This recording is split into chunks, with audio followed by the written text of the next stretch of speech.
Haiphong es uno de esos lugares que el mapa parece haber olvidado a propósito.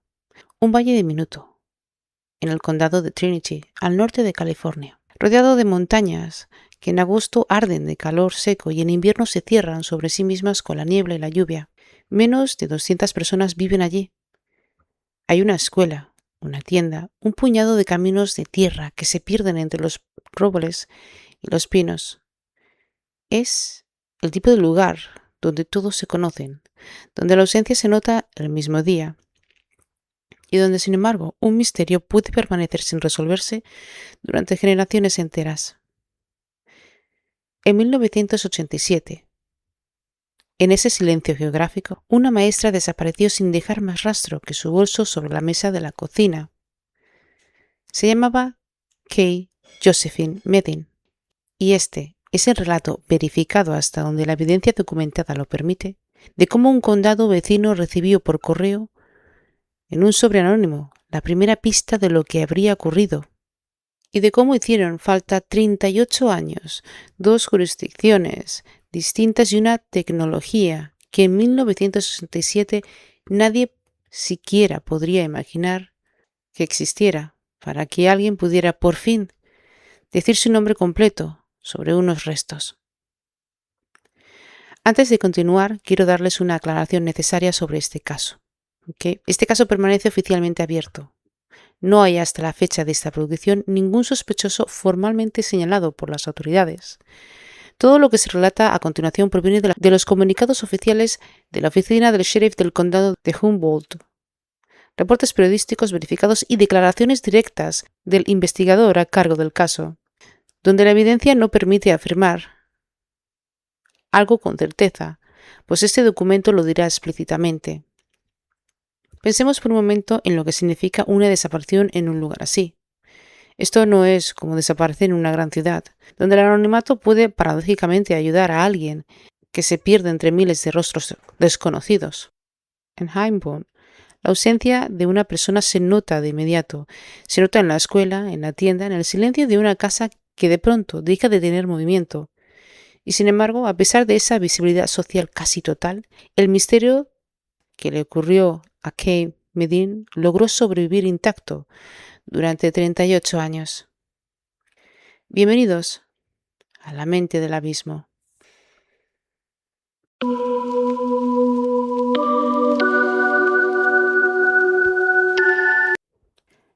Kay Josephine Medin, conocida también como Kay Adams al momento de su desaparición, trabajaba como maestra en la escuela de y perdonadme por mi pronunciación, Haiphong. En una comunidad de ese tamaño, ser maestra no es solamente una profesión, es una posición central en la vida colectiva, pues los maestros rurales conocen a cada familia, de cada niño, a cada abuela que pasa por la tienda del pueblo, pues son muchas veces donde la memoria social tiene lugar. Quienes trabajaban con ella la describieron en las entrevistas realizadas por los investigadores en el verano de 1967 como una mujer de buen ánimo. Su empleador fue contactado directamente por la oficina del sheriff del condado de Trinity y reportó exactamente eso, que Kay estaba bien, que no había señales de conflicto, de crisis, ni de intención de marcharse. Su médico también fue contactado. El reporte médico, igual de escueto y contundente, señaló que Kay no atravesaba ningún problema de salud grave conocido, y no había, en la documentación disponible de la época, ningún indicio médico ni social que anticipara lo que estaría por ocurrir. El 3 de agosto de 1987, Nicholas Medin llegó a su propiedad en Haiphong, después de un viaje de negocios. Según su propio reporte a la oficina del sheriff del condado de Trinity, esperaba encontrar a su esposa allí, como cualquier otro día, pero esta vez no la encontró. Kay no estaba. Su bolso sí. Sus pertenencias personales, y entre ellas su vehículo y sus lentes, seguían en casa, como si ella misma no hubiera podido o no hubiera querido llevárselas consigo. Ese detalle se convertiría con los años en uno de los elementos que los investigadores volverían a mencionar una y otra vez, porque contradice de forma directa la hipótesis más simple, que Kay decidió por voluntad propia dejar atrás su vida en Haimpom. Nicholas denunció su desaparición ese mismo día, el 3 de agosto de 1987. Los investigadores hicieron lo que la época permitía. Registraron la propiedad de los Medin, hablaron con familiares y amigos cercanos, recorrieron el pequeño perímetro social de una comunidad donde nada suele pasar desapercibido. Confirmaron lo que ya se había mencionado. Sin problemas médicos graves, sin señales de crisis emocional, sin conflictos evidentes reportados por su entorno laboral. Pues la oficina del sheriff del condado de Trinity llegó a una conclusión que marcaría las siguientes 4 décadas de este caso. Calificaron su desaparición como sospechosa. Y he ahí. Porque aquí hay que detenerse en algo. Porque la editorial no lo exige. Ningún reporte verificado de la época ni de las investigaciones posteriores hasta el día de hoy señalan a Nicholas Medin como sospechoso del hecho. Quiero dejarlo claro.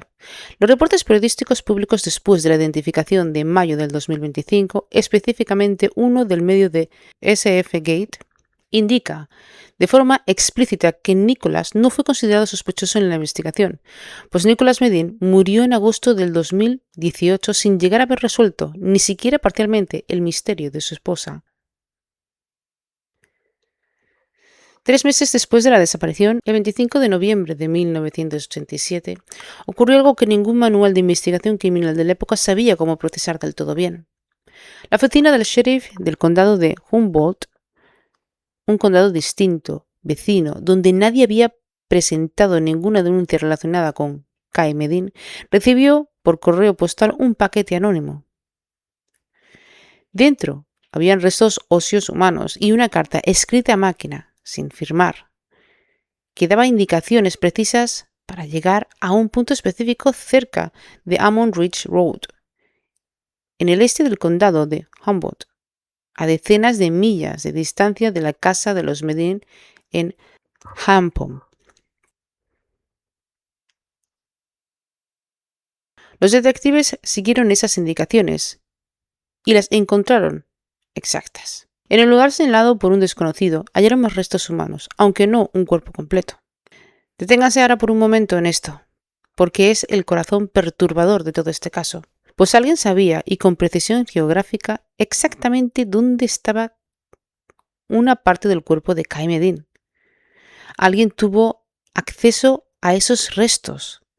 Alguien los empaquetó y decidió, por alguna razón que hasta hoy nadie ha podido explicar públicamente, enviarlos por correos a una oficina de policía de un condado ajeno al de la desaparición, junto a un mapa hacia el resto de los restos. Ese remitente nunca se identificó. La carta fue matasellada, según los registros de investigación citados por las autoridades desde la zona de San Francisco, y nada más se sabe con certeza sobre quién lo envió, pues ese documento no atribuía intención, perfil ni identidad a esa persona. Sería espectacular sobre algo que la evidencia disponible hasta este momento no confirma. Es, en sí mismo, uno de los elementos más inquietantes y menos comprendidos de todo el expediente. Alguien tuvo información privilegiada sobre la ubicación de un cuerpo y decidió compartirla de manera anónima, calculada, casi ceremonial. Mientras tanto, los registros dentales permitieron vincular esos primeros restos con la identidad de Kay Medin. En 1988 se permitió una certificación de defunción, pero como no se había recuperado el cuerpo completo, Kay Medin quedó formalmente listada como persona desaparecida. Una paradoja legal y humana que se sostendría sin resolver del todo durante 37 años. Para el 16 de febrero de 1993, en una playa rocosa cerca de Trinidad Head, a unas 25 millas al norte de Eureka y a más de 100 millas del hogar de los Medin en Haimpom, un hombre caminaba por la orilla cuando encontró algo que no debía estar allí, un cráneo humano parcial. Este lo entregó al departamento de policía de Fortuna, y de ahí el caso pasó a la oficina del sheriff del condado de Humboldt, que ya tenía abierto el expediente de restos recibidos por correo en 1987. Se extrajo una muestra de ADN del cráneo, se ingresó en la base de datos de ADN de las personas desaparecidas de California y en el Índice Nacional de ADN de Personas No Identificadas. Se comparó además con los perfiles disponibles en el sistema combinando el índice de ADN, la red nacional que conecta bases de datos forenses en Estados Unidos. Aquí no hubo coincidencia ninguna. La tecnología de 1993 y la de los años siguientes simplemente no tenían la resolución necesaria para conectar ese fragmento óseo con el nombre de una maestra desaparecida 6 años antes, en otro condado y bajo otra jurisdicción. El caso formalmente se congeló. Kay Medin permaneció como persona desaparecida en los registros oficiales del condado de Trinity, mientras su cráneo esperaba, catalogado en una lista de restos no identificados del condado de Humboldt, bajo un número de expediente, el caso UP 55274 del Sistema Nacional de Personas Desaparecidas y No Identificadas. Y aquí es donde muchas reconstrucciones de casos como este suelen apurar el relato, saltando directamente al desenlace. Pero vale la pena detenerse en lo que significan esos 30 años de silencio, pues no fueron 30 años de inacción, sino 30 años en los que la tecnología forense disponible simplemente no había llegado a donde este caso específico lo necesitaba. Un perfil de ADN tradicional, de los años 90 o incluso de los comienzos de los 2000, puede confirmar una coincidencia exacta con otro perfil ya conocido y previamente registrado. Pero si ningún familiar de Kay Medin había registrado su propio ADN en las mismas bases de datos policiales, la comparación no tenía con qué chocar.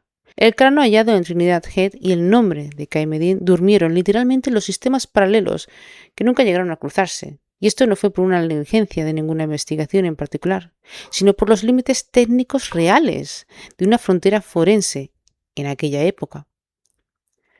El condado de Humboldt, mientras tanto, acumulaba entre 20 y 30 casos de restos humanos sin identificar, algunos de ellos con más de 60 años de antigüedad. Kay Medin era, durante todo ese tiempo, solo uno de esos expedientes en un archivero cada vez más pesado, uno más de entre decenas de nombres pendientes de ser pronunciados de nuevo. En cambio, llegó por una vía inesperada, una asignación de fondos federales gestionada por el congresista Jared Huffman en 2024, destinada específicamente a reducir el retraso acumulado de los casos de restos no identificados en el condado de Humboldt. Con ese financiamiento, el cráneo fue enviado a Outram, un laboratorio forense con sede en Texas especializado en secuenciación genética de grado forense, una tecnología que no compara un perfil genético con una base de coincidencias exactas, como se hacía en los años 90, sino que reconstruye un perfil genético lo suficientemente amplio y detallado como para identificar parientes lejanos a través de plataformas de genealogía genética como GenMat o Ancestry. Cuando esos parientes han optado voluntariamente por permitir que su información sea utilizada en búsquedas policiales, es en esencia un cambio de pregunta. La tecnología de los 90 preguntaba, ¿este perfil coincide exactamente con otro que ya tenemos? Y en cambio, la tecnología del 2024 pregunta algo mucho más amplio. ¿Quién, entre millones de personas que han compartido voluntariamente su ADN por razones genealógicas, podría estar emparentado, aunque sea lejanamente, con la persona a la que pertenecen estos restos? Como pueden ver, son dos preguntas totalmente diferentes. Ya en septiembre de 2024, Outram entregó un informe a la oficina del sheriff de Humboldt. El cráneo probablemente pertenecía a Kay Medin. El informe incluía además algo que ningún perfil de ADN tradicional podría ofrecer en los años 90, la posible identificación de los parientes genéticos vivos, entre ellos una hija. El investigador Mike Fritley, a cargo de la unidad de casos fríos del condado de Humboldt, localizó a esa hija. Ella aceptó entregar una muestra de ADN. Un gesto que, vale la pena señalarlo, implicaba abrirse a la posibilidad de que su madre, desaparecida cuando ella era probablemente muy pequeña, o que ni siquiera había nacido, estuviera efectivamente muerta desde hacía casi 4 décadas, pues el Departamento de Justicia de California comparó ambas muestras. Y la coincidencia fue confirmada. El 6 de mayo del 2025, la oficina del sheriff del condado de Humboldt anunció públicamente lo que la ciencia había tardado casi 4 décadas en confirmar. Los restos hallados en Trinidad Head en 1993 y los restos recibidos por el correo anónimo de 1987 pertenecían a la misma persona, Kay Josephine Medin, también conocida como Kay Adams al momento en que fue reportada como desaparecida. Pero aquí es donde este relato debe de resistir la tentación de ofrecer un final limpio, porque no lo hay. El propio investigador Friedley lo dijo con una honestidad poco común en la comunicación pública de estos casos. Identificar a la víctima es apenas una pieza de rompecabezas. Sus palabras, en entrevista con medios locales, fueron directas. El caso no está resuelto, pero ahora se sabe quién era ella, y eso ya es una pieza significativa. Falta, dijo, esa pista que finalmente permita avanzar la investigación. El resto de los restos de Kay Medin nunca han sido localizados en su totalidad. La identidad de quien envió el sobre anónimo de 1967 sigue sin confirmarse. Y hasta la fecha de esta producción nadie ha sido formalmente señalado, acusado ni identificado como responsable de su muerte. Pues lo único en cambio, y de manera concreta, es que en mayo del 2025, este caso que durante 38 años existió administrativamente como una ausencia, pasó a tener otra vez la identidad completa y verificable científicamente. Kay Medin dejó de ser un número de expediente y volvió a ser oficialmente ella misma. Y en ese nombre recuperado, la investigación de homicidio se reactivó con una fuerza renovadora. No se reactivó como en un caso cerrado que por fin encuentra su explicación completa, sino como una pregunta que después de 38 años por fin tiene resuelta la mitad correcta. Se sabe quién era la víctima. Todavía no se sabe con certeza verificable y públicamente confirmada qué ocurrió exactamente aquel verano de 1987, ni quién es el responsable. El investigador a cargo fue explícito al respecto en las declaraciones públicas. La investigación sigue abierta y cualquier información, por pequeña que parezca, continúa siendo bienvenida por la oficina del sheriff del condado de Humboldt. Uno de los aspectos más particulares de este expediente es su naturaleza multijurisdiccional. La desaparición ocurrió y fue denunciada en el condado de Trinity, pero los primeros rastros llegaron por el correo al condado de Humboldt. El cráneo de Trinidad Head apareció 6 años después, también en Humboldt, pero en un punto de la costa completamente distinto al de Ammon Ridge Road, donde se habían hallado los restos anteriores. Esto significa que durante casi 4 décadas, 2 oficinas de policías distintas sostuvieron cada una parte del rompecabezas. Trinity tenía el reporte original de una maestra desaparecida. Humboldt tenía restos óseos sin nombre, recibidos de forma anónima, y un cráneo hallado en la playa. La coordinación entre las jurisdicciones vecinas en casos de esta naturaleza no siempre es automática, y este caso es, en cierto modo, un recordatorio de cuánto puede tardar en cerrarse esa distancia administrativa cuando la tecnología forense todavía no está madura. El investigador Friedley lo resumió así en declaraciones públicas. Que un sobre sin remitente ni firma llegara señalado a la ubicación exacta de los restos humanos y que efectivamente se encontraron restos en el punto indicado ya era por sí mismo sumamente sospechoso, incluso antes de que existiera la tecnología para identificar a quién pertenecían. Vale la pena decir, antes de cerrar, situar este caso dentro de un fenómeno más amplio, porque Kay Medin no es la única persona cuyo nombre ha sido recuperado gracias a la genealogía genética forense en los últimos años. Esa disciplina, que combina la secuencia genómica con bases de datos genealógicas de acceso voluntario, comenzó a ganar notoriedad pública a partir del 2018, cuando fue utilizada para identificar a un sospechoso en un caso de homicidios en serie que había permanecido sin resolver durante más de 4 décadas de California. Desde entonces, laboratorios especializados como OTRAM han colaborado con la identificación de cientos de restos humanos y en la reactivación de investigaciones que llevan décadas congeladas en distintos condados de los Estados Unidos. Lo que estos casos comparten no es solamente la tecnología, sino la estructura emocional, muy particular además, Familias que pasaron años, a veces décadas enteras, en un estado de espera que no tiene un nombre preciso y cotidiano en español. Pero que la literatura psicológica sobre el duelo ha intentado describir con el término de pérdida ambigua, pues la ausencia de un cuerpo, de una cabeza, de un ritual de cierre. Kay Medin tuvo durante 38 años exactamente este tipo de ausencia doble. No estaba y tampoco había una explicación oficial y completa de que no estaba, del por qué no estaba. Y además hay algo más propio de este caso en particular, que lo distingue de muchas otras historias de restos no identificados. La evidencia de que alguien desde el primer momento supo dónde buscar. No fue la genealogía genética la que llevó a los investigadores a Almond Ridge Road en 1967, pero fue una carta anónima escrita a máquina cuyo autor jamás dio la cara. La ciencia, 38 años más tarde, resolvió el nombre, pero no resolvió ni por asomo la pregunta más antigua de todas. ¿Quién escribió esa carta y por qué sabía exactamente lo que sabía? Para dimensionar lo que representa este tipo de espera, conviene detenerse los números. El condado de Humboldt, al momento de recibir el financiamiento federal de 2024, mantenía entre 20 y 30 casos de restos humanos sin identificar en sus archivos. Algunos con más de 60 años de antigüedad, es decir, personas que probablemente desaparecieron en la década de los 60 y cuyos nombres siguen hasta hoy sin ser pronunciados sobre expedientes forense alguno. Kay Medin tuvo, en ese sentido, algo que muchas otras personas todavía no tienen: una hija dispuesta y localizable a entregar una muestra de ADN 37 años después de la desaparición de su madre.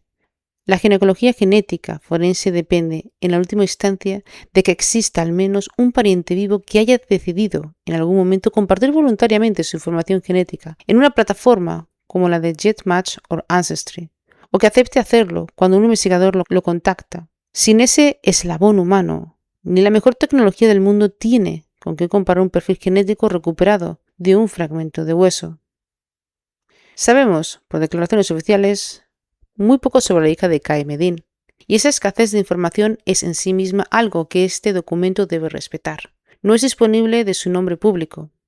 No se dispone de su nombre público, ni detalles verificados sobre su vida entre 1967 y 2024, pero lo único que la evidencia permite afirmar con certeza es esto: en algún momento posterior de septiembre de 2024 fue localizada por el investigador Mike Friedley y accedió a entregar a una muestra de ADN que terminaría confirmando meses después la identidad de restos de su madre. Es razonable aquí imaginar que, sin que esto se presente como un hecho confirmado, sino como una reflexión honesta sobre lo que implica este tipo de gesto, que entregar esa muestra significó para ella aceptar la posibilidad real de que su madre estuviera muerta desde hacía casi 4 décadas. La ciencia forense, en casos como este, no solamente identifica los restos, pero también obliga a las familias a atravesar muchas veces, en cuestión de semanas, un duelo que llevaba toda una vida posponiéndose sin saberlo. Hay algo particular en estos casos donde la ciencia llega antes que la justicia, y es que Kay Medin tiene, desde mayo de 2025, un nombre restaurado sobre un expediente forense que durante casi 4 décadas la mantuvo literalmente sin identidad reconocida en los sistemas oficiales.